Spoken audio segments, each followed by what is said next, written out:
আসসালামু আলাইকুম সুপ্রিয় ভিউয়ার্স, আজকে অত্যন্ত গুরুত্বপূর্ণ একটি বিষয় নিয়ে হাজির হয়েছি। আজকে আলোচনা করছি মাদ্রাসা এবং কারিগরি শিক্ষা প্রতিষ্ঠানের সভাপতি বা সভাপতি পদের শিক্ষাগত যোগ্যতা নিয়ে।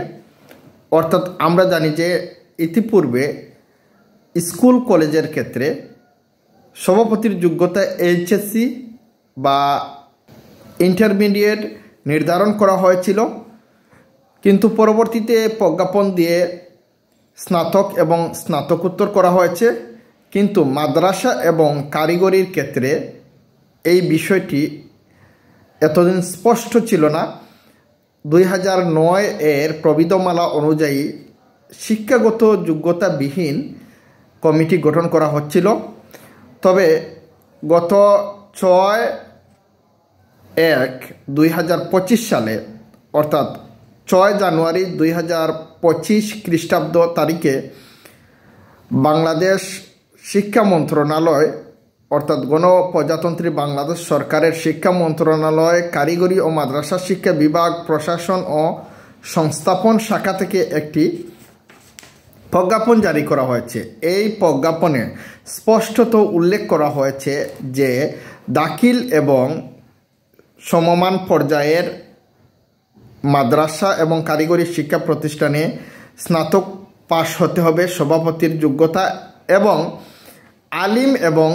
আলিম পর্যায়ের সমমানের শিক্ষা প্রতিষ্ঠানের সভাপতির যোগ্যতা স্নাতকোত্তর বা মাস্টার্স পাশ হতে হবে।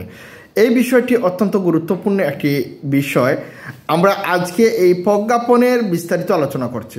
প্রিয় ভিউয়ার্স, যে বিষয়টি হচ্ছে যে বাংলাদেশ মাদ্রাসা শিক্ষা বোর্ড ঢাকা প্রবিধমালা 2009-2012 পর্যন্ত সংশোধিত, অর্থাৎ 2012 সালে যে প্রবিধমালা সংশোধন করা হয়েছে, এই প্রবিধমালা এর 39 প্রবিধান অনুযায়ী বা প্রবিধি অনুযায়ী যে বিষয়টি হচ্ছে বেসরকারি মাদ্রাসা শিক্ষা প্রতিষ্ঠান এবং কারিগরি শিক্ষা প্রতিষ্ঠানের ক্ষেত্রে প্রতিষ্ঠানের ব্যবস্থাপনা কমিটি বা ম্যানেজিং কমিটির ক্ষেত্রে শিক্ষা প্রতিষ্ঠানে আগামী 6 মাসের মধ্যে অ্যাডহক কমিটি ম্যানেজিং কমিটি গঠন করবে বা ব্যবস্থাপনা কমিটি গঠন করার প্রত্যয় নিয়ে অ্যাডহক কমিটি গঠিত হবে।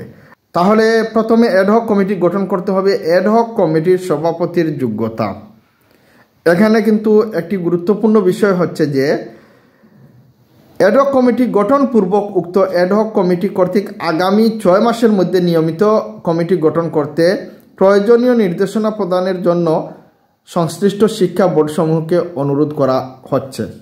তো এখানে সংশ্লিষ্ট শিক্ষা বোর্ড বলতে মাদ্রাসা শিক্ষা বোর্ড এবং কারিগরি শিক্ষা বোর্ডকে বোঝানো হচ্ছে, যেহেতু এটি মাদ্রাসা এবং কারিগরি শাখায় অন্তর্ভুক্ত। উল্লেখ্য যে অ্যাডহক কমিটির সভাপতির যোগ্যতা আলিম HSC vocational, HSC BMT, diploma in commerce এবং ডিপ্লোমা ইন এগ্রিকালচার পর্যায়ের শিক্ষা প্রতিষ্ঠানের ক্ষেত্রে, বিষয়টা বুঝবেন, আলিমের ক্ষেত্রে বা এইচএসসি সমমানের প্রতিষ্ঠানের ক্ষেত্রে স্নাতকোত্তর, এবং দাখিল এসএসসি ভোকেশনাল এবং দাখিল ভোকেশনাল শিক্ষা প্রতিষ্ঠানের ক্ষেত্রে স্নাতক পাশ হতে হবে। অর্থাৎ সভাপতির যোগ্যতা দাখিল পর্যায়ের ক্ষেত্রে স্নাতক পাশ, বিএ পাস, এবং আলিম পর্যায়ের বা এইচএসসি পর্যায়ের ক্ষেত্রে এমএ পাস বা মাস্টার্স পাস বা স্নাতকোত্তর পাস হতে হবে। এই হচ্ছে সারমর্ম।